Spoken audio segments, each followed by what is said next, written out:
Happy morning, children. Today, let's learn the poem Animals by Walt Whitman. I'm Mrs. Kanatal, handling English in Mahatma Global Gateway. Let's start today's session with a starter activity. Animal idioms. What it means. Yes, I think it's very easy. Eager beaver, cash cow, kangaroo coat, get the lion's share, copycat. You got the answers? Okay, let me tell you the answers. First one, eager beaver, a person who is excited about doing certain work. Second one, cash cow, a good way to make money. Third one, kangaroo court, a self-appointed group that decides what to do to someone who is supposed to have done wrong. Next one, get the lion's share, get the greatest percentage. And the last one, copycat. I hope everybody knows this answer very well. It refers to the human tendency to duplicate. That's called copycat. Now, guess the idiom from the meaning. This is also very easy. Guess it, okay? A short sleep, get two things done at once, to deduct something suspicious, to have angry arguments all the time, unable to see well, one who is clever, cunning, artful, tricky like a fox. Guessed it? Shall we proceed with the answers? I think you are ready, okay? When I say this one, everybody must have answered for the first one, a short sleep. Yes, it's a cat nap. Second one, get two things done at once. Either you should have said about mango or about birds. This time I have taken it as birds. Why I have taken with birds? I said with animals and birds. That's why, okay? So it's kill two birds with one stone. The next one, it deals with a rat. Detecting. Guess it? It's smell a rat. Next one, to have angry arguments all the time. It's fight like cat and dog. The next one, unable to see well. Yes, you are right, it's as blind as a bat. The last one who is clever, cunning, artful, tricky. Yes, it's as sly as a fox. Now, let's guess the idiom from these pictures. Which caught your eyes first? I think the first one, more than idiom, is a word actually. You are exactly right, it's a scapegoat. The second one, any guesses about the horse? It's straight from the horse's mouth. Third one, as the picture, let the cat out of the bag. And the fourth one is barking up the wrong tree. Oh my god, yes. Last one, it's the dog days of summer. Oh wow, how cute these animals are. Okay, let's come back to the poem. Why I started with animal idioms today? It's more related to this poem. Why idioms particularly? I should have started with an jumbled words or something else. Why animal idioms particularly? Let me tell you the reason. When I say an animal name, definitely everyone can guess what it does, its food habits, qualities, everything. So we can compare from its nature. But is it possible with human being? Definitely the answer must be no. Am I right? Okay. Yes. That's what the poet felt too. Walt Whitman.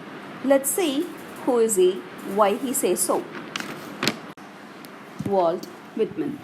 He was an American poet, belongs to 19th century. He was an essayist, journalist, government clerk. More than that, he was a teacher.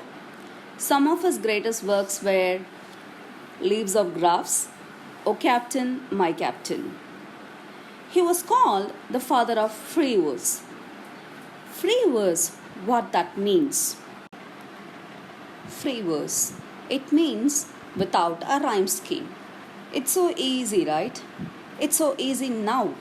But during that time, breaking such an age-old custom is a tough job. We can say in this way he is a rebellion in nature. You know why I said this?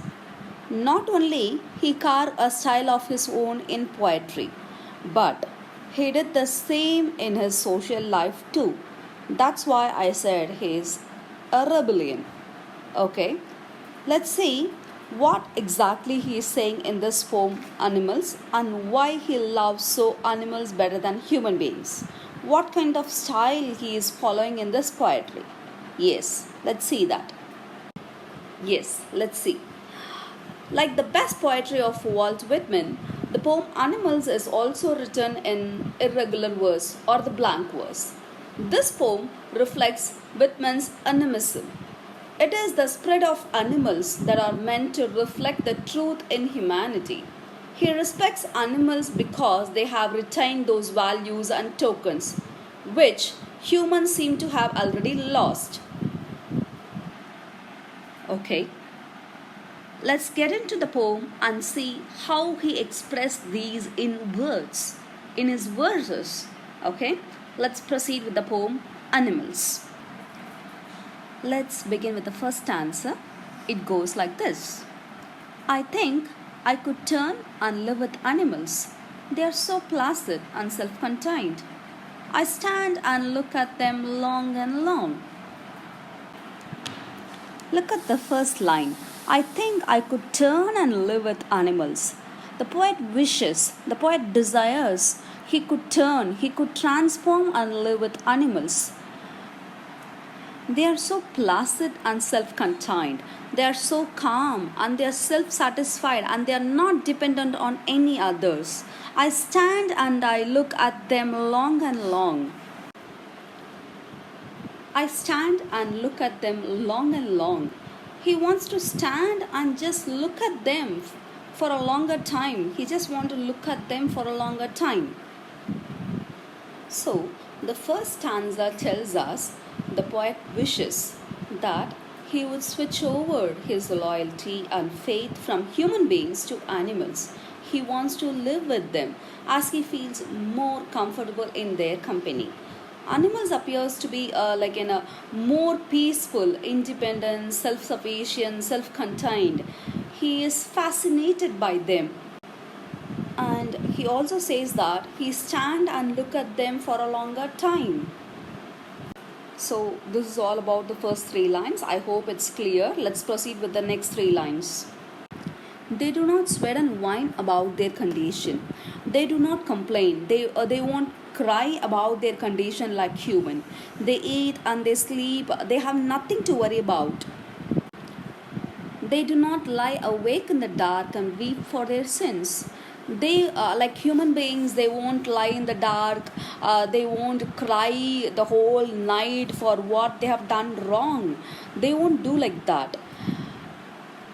Next, they do not make me sick discussing their duty to God. They will not discuss their daily duties to God, and they will not care about that at all. And they do not pray to God for forgiveness or ask God to fulfill their desires like humans. So the poet says human beings are never satisfied with their condition, they are always demanding.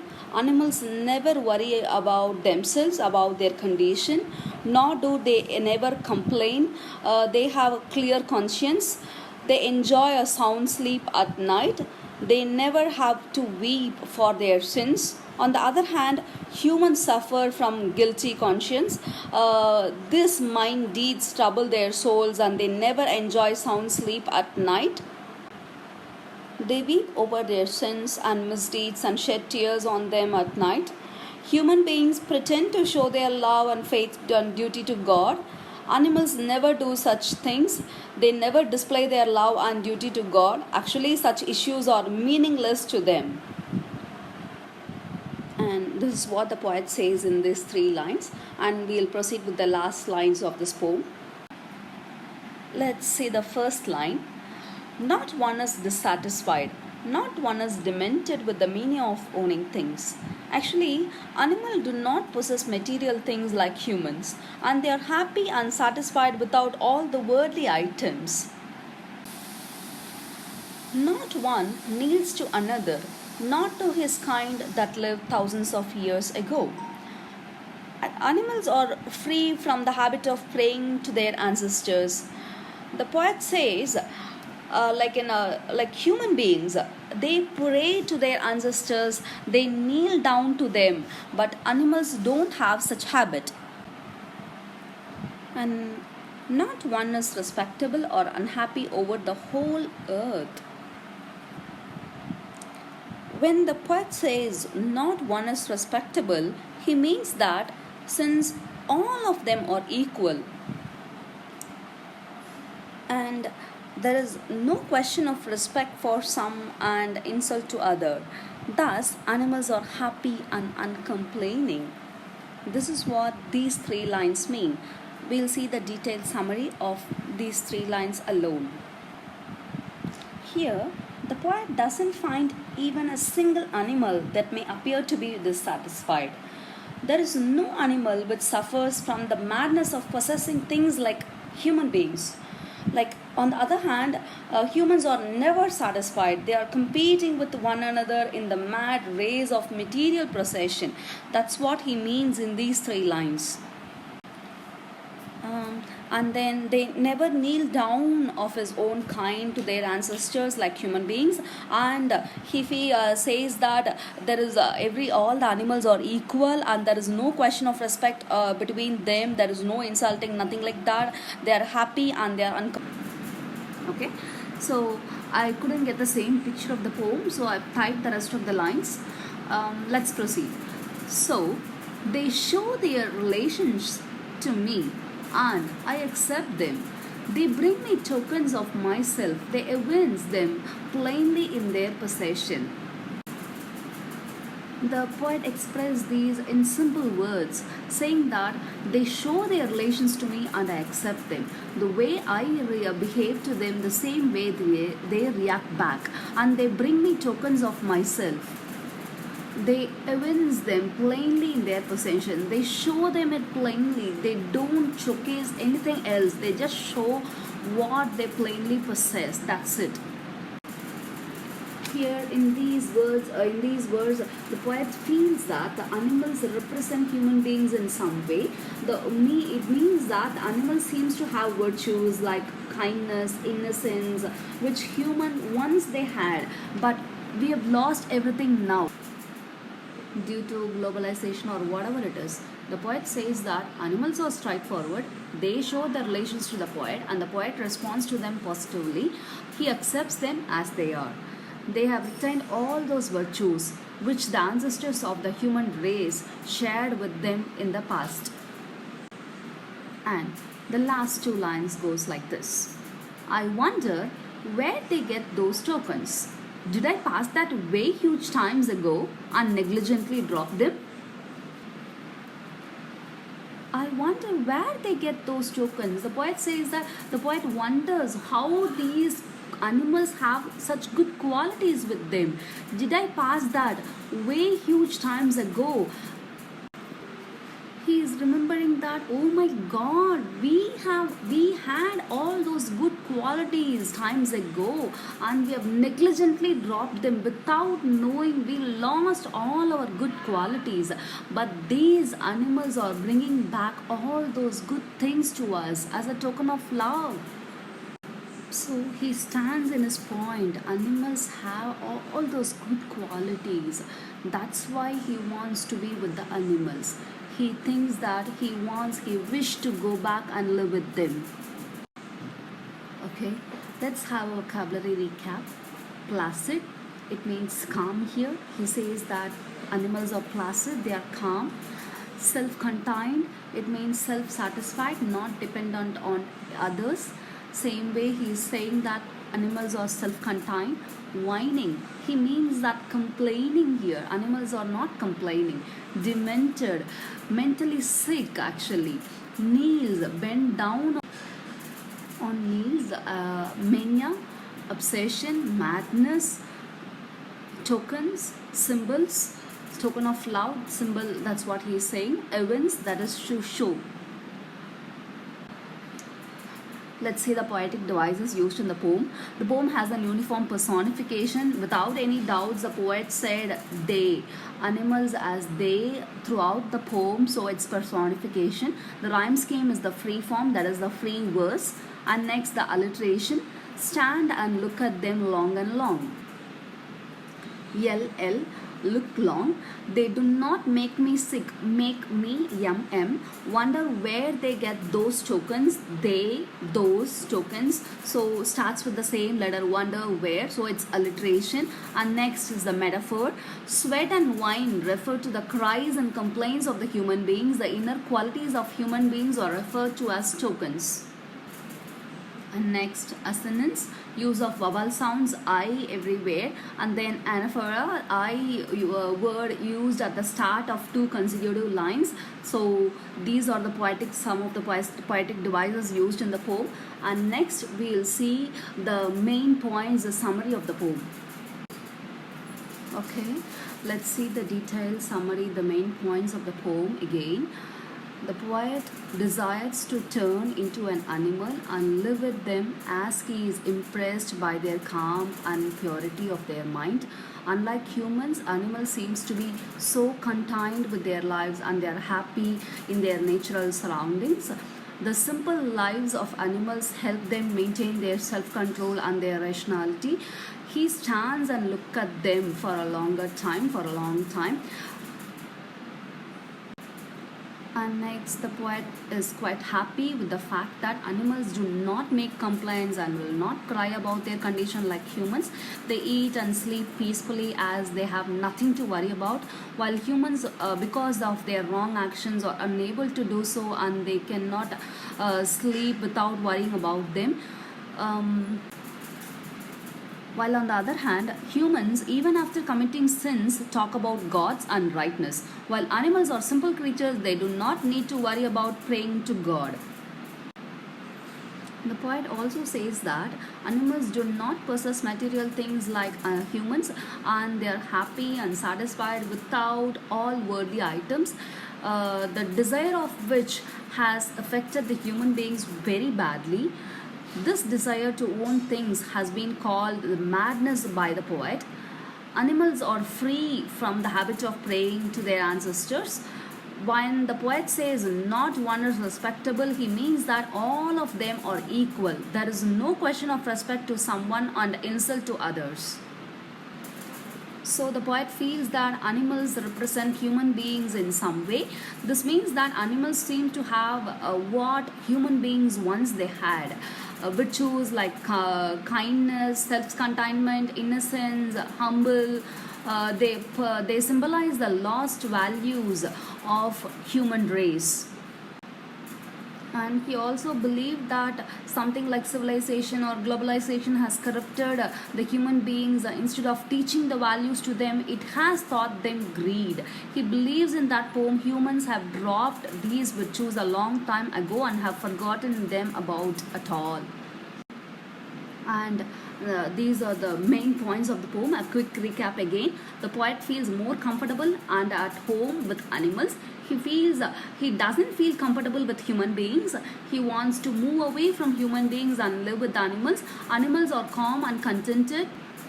They never weep over their miserable conditions as humans do. They never worship God and weep for their sins. They don't suffer from the mania or madness of owning things and possessing things. They don't fall down on knees to show respect to others. Thousands of years ago, ancestors of human beings possessed the qualities of love and kindness which they lost now. Humans have lost tokens of love, but animals still retain them. Human beings are confused, greedy, over-ambitious, while animals are not. So this is all about the poem Animals. I hope you're clear with the poem. Let's proceed with the things whatever we have learned. First one, the intimate feelings of animals towards human and a human towards the animal. So this is the first thing we learn from the poem, how we are close to each other. The feelings of self-sufficiency that animals have for themselves. Whatever they have, they are happy with that. and they are capable of doing it, and they never worry about the other things. Third one, never to be unhappy and over miscondition. And they are never unhappy, like how we are locked down now and we are unhappy about what is happening over here. We think that we are on leave, but we cannot go out. But animals are not like that. A revolutionary new kind of poetry in free verse, exactly, without any rhyming. And it's not only these four things we have learned from the poem, it's more than that. I can feel that. I hope you will feel that too. Yes, and I hope everybody is clear with the poem now. Let's see the take home.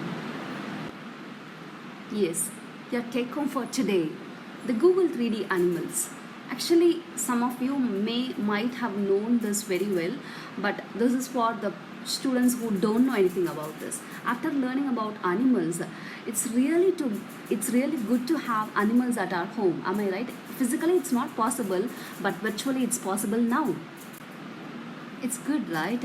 We can see the animals in our home. We can see through our mobile. It's possible now with Google 3D animals. What you have to do is just Google search an animal name. When you search, you will get a number of URLs. In the middle, you will have a 3D model of that animal, where you will have a button to view in 3D. Just click that.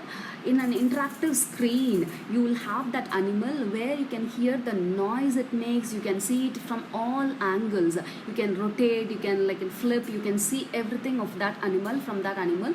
And if you want in your space, click view in your space, appears underneath that animal.